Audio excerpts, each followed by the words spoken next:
life.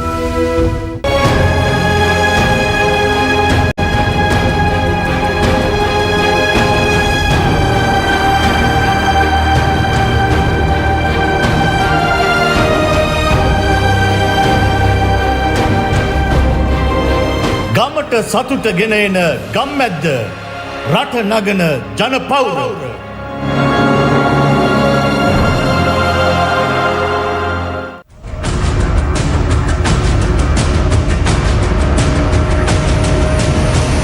Newsfirst, Newsline. Good evening and welcome to another edition of Newsline. You are joining me, Shihan Ranatunga. I'm sitting in for Farah Shaukat this evening. We are recording this evening's program. As you know, it's a poya, it's a holiday, but yet our guest this evening has very kindly agreed to join us in the midst of his busy schedule and being with his family. Mr. Chandima Weerakkody, we thank you very much for agreeing to join us on the show tonight. Thank you, Shihan, for the invite. It's always a pleasure. Mr. Weerakkody, you as a member of parliament, I'd first like to get your opinion on the situation right now in the country. Now, we know that we have received the good news from the IMF. And when you look at the situation, it seems that the price of goods are decreasing. You know, the fuel prices are down, gas prices are down, vegetable prices are down. The situation looks good, isn't it, Mr. Weerakkody? Well, I mean, if the situation is good and when the situation is good, we must be all happy. Of course, I must tell you the fact that it was all of us who insisted that we try and get into IMF program from the beginning. But the former president and the present government, present cabinet, didn't give a hearing. They were completely ignored our cries to go in line with IMF. But even after a long lapse, we are happy that the government has decided to follow IMF guidelines, and the government being able to get the facility is appreciated. But at the same time, I must say, it is only now we have got the challenge to face it. We have during even in the past, we have got on 16 times we have got the facility, but we have miserably failed to perform up to IMF expectations and the expectations of the people. That is why we had to remain as an underdeveloped country, and that is why we failed and collapsed as a country, and our economy collapsed. So there are certain things that we have to prove to the international community, mostly to the Sri Lankan community. I mean, we don't have to prove anything to the international community. So long as we are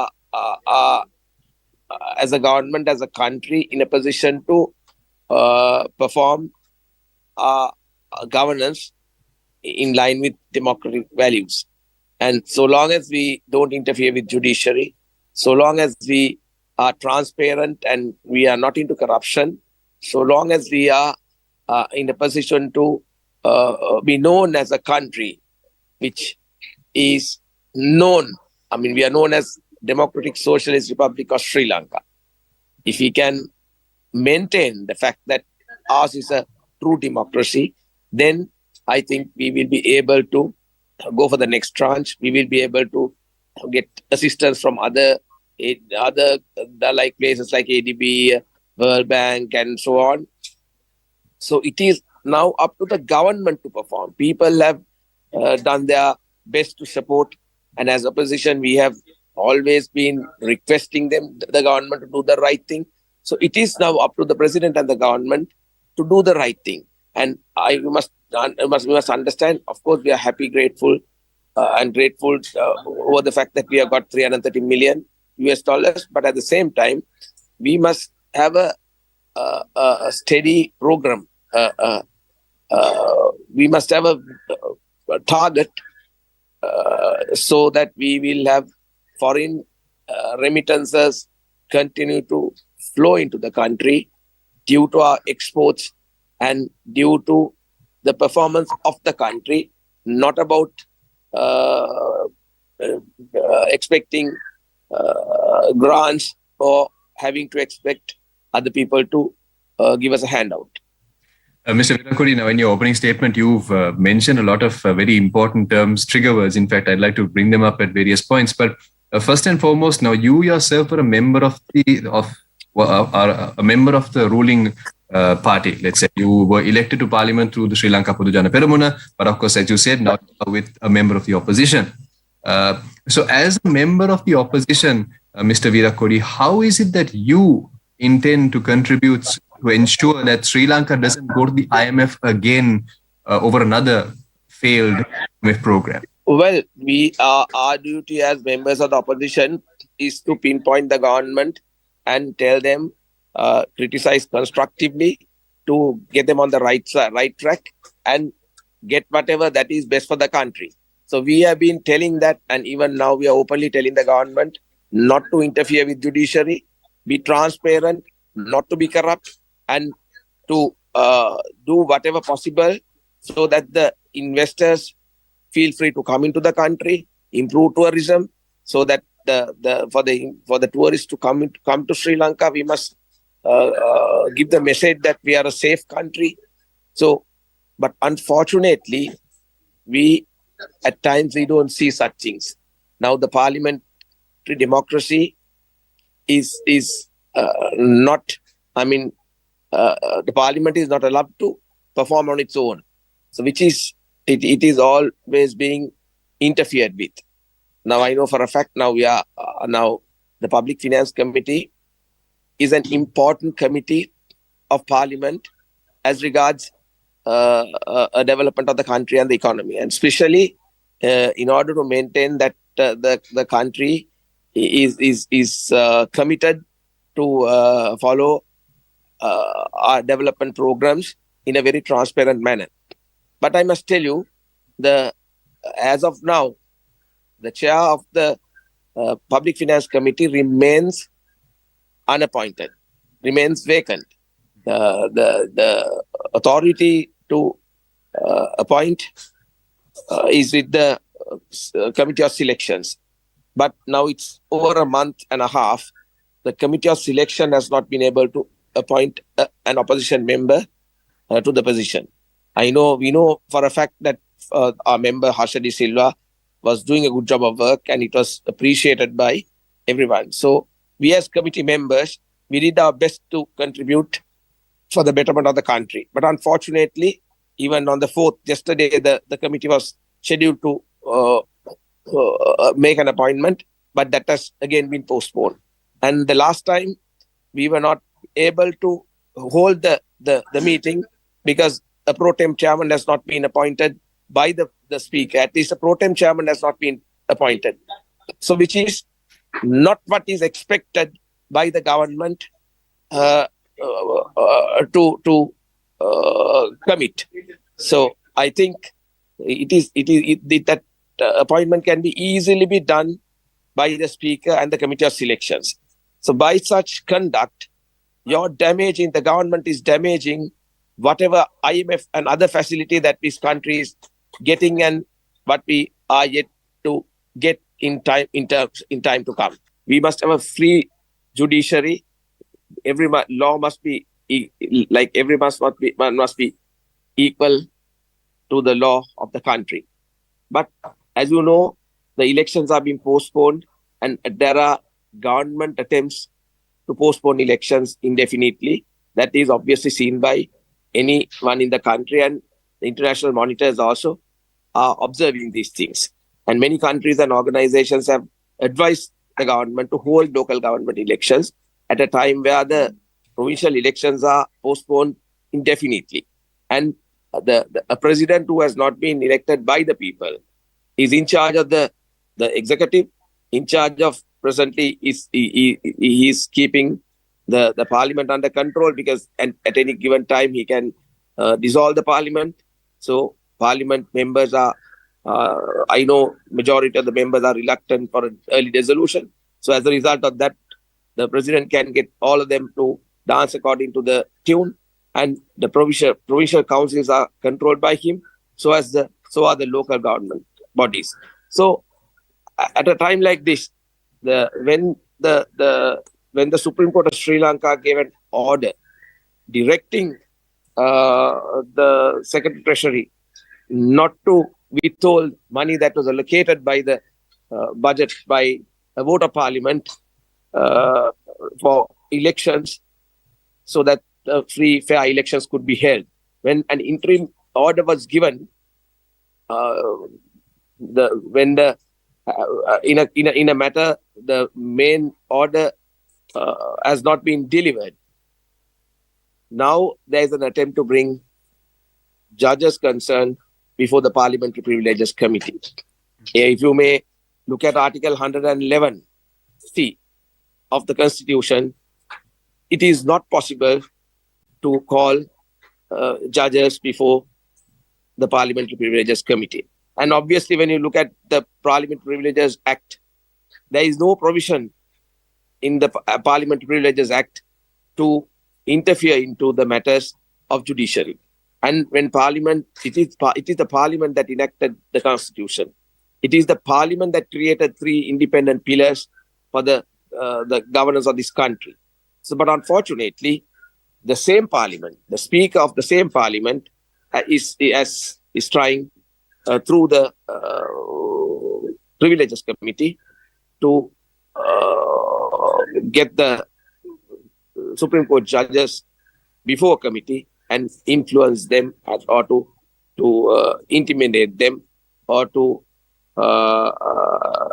interfere in an indirect way to running of the independent judiciary. So these type of issues will be detrimental to the country.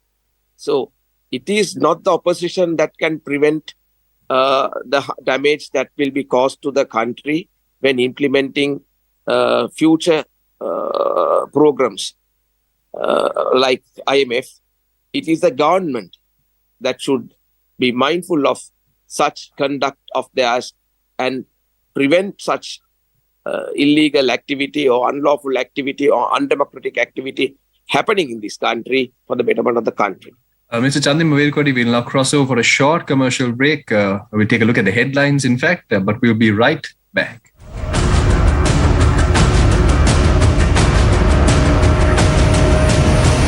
Newsfirst, Newsline. Sri Lanka will not restructure treasury bills outside of central bank holdings, says governor. Removing Rajapaksas from power was the work of a third-party conspiracy, says Namal Rajapaksa. Anti-Terrorism Act paves the way to label citizens as terrorists, warns experts. Law Asia expresses concern over judicial independence. Supreme Court should not be summoned to explain judicial orders to anyone, says the Bar Association of Sri Lanka. Prices of kottu and fried rice reduced by 100 rupees. Donald Trump pleads not guilty to 34 felony counts in hush money case.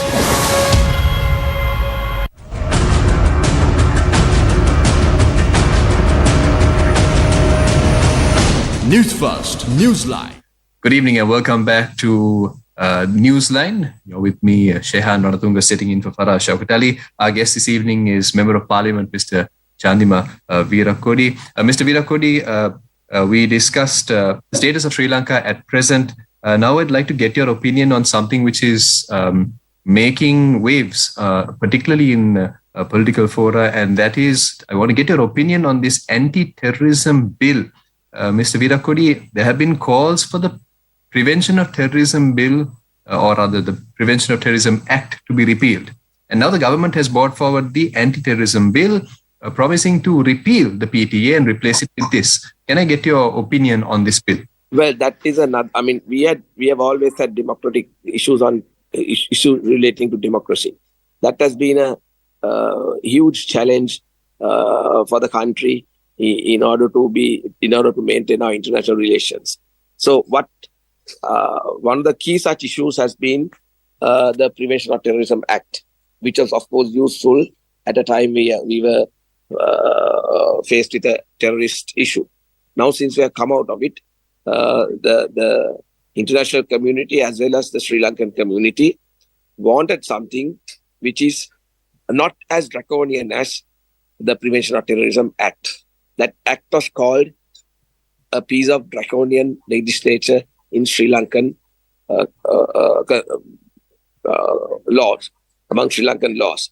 But unfortunately, the laws that are being presented as a bill are even more dangerous, more draconian than the existing Prevention of Terrorism Act. So I think, and we even yesterday at the consultative committee on justice, we raised our concerns, and the Minister of Justice agreed to give us a opportunity to discuss the existing the bill that has been presented to Parliament and whatever amendment that should be brought into the existing bill. So, and we have to be able to live in a country where the media freedom is guaranteed. We must be able to live in a country where freedom of expression is guaranteed. I mean, according to this bill, the judiciary responsibility of the judiciary is handed to a DIG of a police, DIG of police, which is not very right. And if there is, I mean, we know we have had situations even recently. Now, when Asad Sali was taken into custody on Prevention of Terrorism Act due to a personal issue, everyone criticized it, but no one could do anything. So likewise, there were then this the lawyer who was taken into custody under PTA. There was nothing that anyone could do. So if that, I mean, even you and I can be taken in for having this TV program tomorrow, or even immediately, if the present amendment, the proposed amendment, is passed in Parliament. So we will fight, and we are anyway going to courts to prevent that danger happening, because what we value the most is our democracy, freedom. So we will do our best to prevent the government from bringing in this draconian piece of legislation to control people, suppress people's rights, and keep people under executive's one man's control. This, I think, it cannot be tolerated under any circumstances as civilians, as Mr. Weerakkody, now we're speaking about the rule of law in the country. Sri Lanka has been through perhaps one of its most challenging times in recent history. Now, one of the questions that are being asked by the public is with regard to the situation of the opposition. There are rumors of members of opposition wanting to cross over into perhaps the government camp. Mr. Weerakkody, could you talk to us about what is the situation with the opposition? Who really is the opposition? Is the opposition weakening? No, one must understand. I think this is a media gimmick. I'm not putting the blame on you, but with the blessings of certain media, the government is trying to say that certain number of opposition members are joining the government, whereas it is obvious that it has happened the other way. It is the government that has depleted. Now, we have over 45 members who got elected from the ruling party who are presently sitting in the opposition. So no media is highlighting that. It is only a few who had got elected from the opposition. Only one or two or three are with the government. And obviously everyone knows the maximum that this government can go on is about 1 more year and a few months. So who will want to join a government without a mandate? It is completely rejected by the people. And even according to the last survey, not even 10% of the public are for the government, are in favor of the government. So government's issue is not the fact that they don't have enough members on their side, but their issue is they know that the general public is against them. So as elected members, unless they are concerned about whatever financial benefit that could be obtained by them, since if they are rejected by the people, and if they know that they will definitely be rejected by the people at an election, all the members who are elected very well understand that this government is hated by the government, rejected by the government, and their maximum that they can, even by force, maximum that they can go is up to a period of 1 year and a few months. So at a situation like that, I don't think we will find any member of parliament to be to end up as a fool by joining the government for a few months for a portfolio.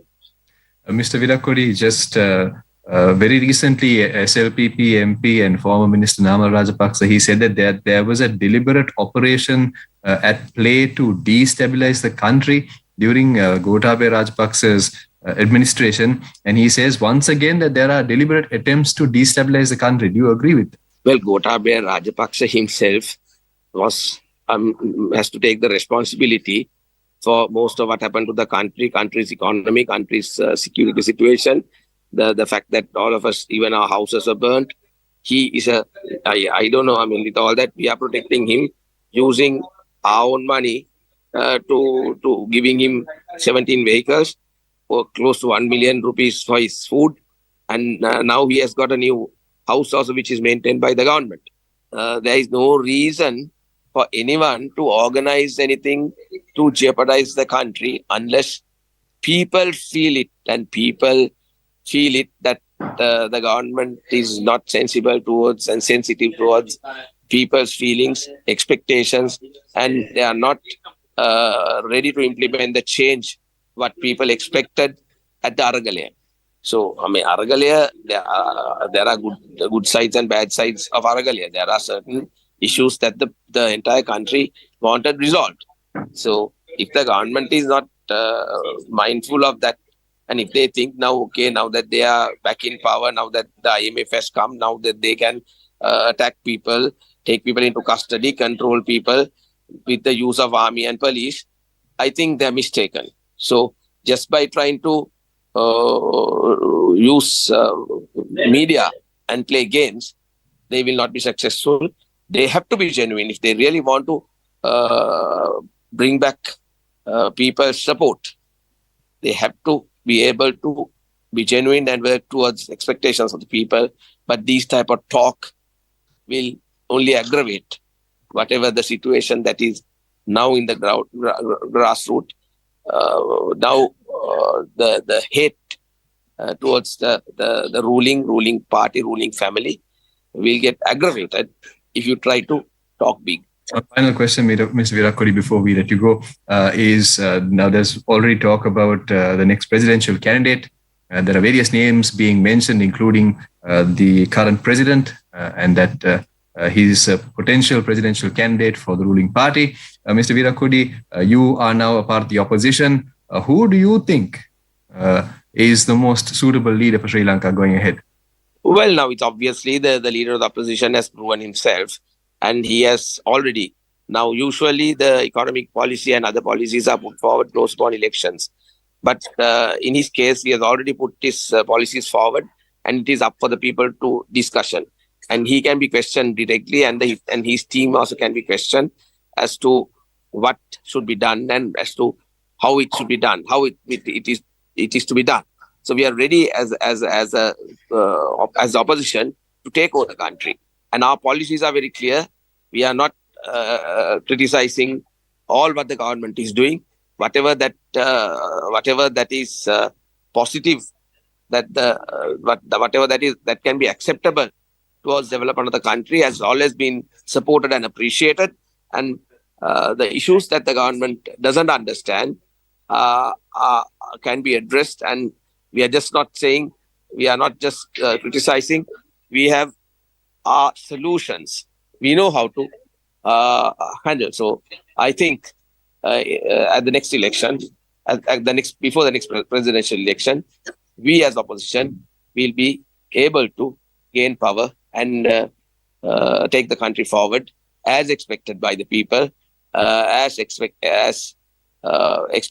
by all of us towards development. Mr. Chandima Weerakkody, Member of Parliament, we thank you very much for taking some time off your busy schedule to join us on Newsline tonight. And we wish you all the very best and a happy Poya Day. And likewise, we wish all our viewers a very happy Poya. And with that, we wrap up tonight's show. Thank you and God bless.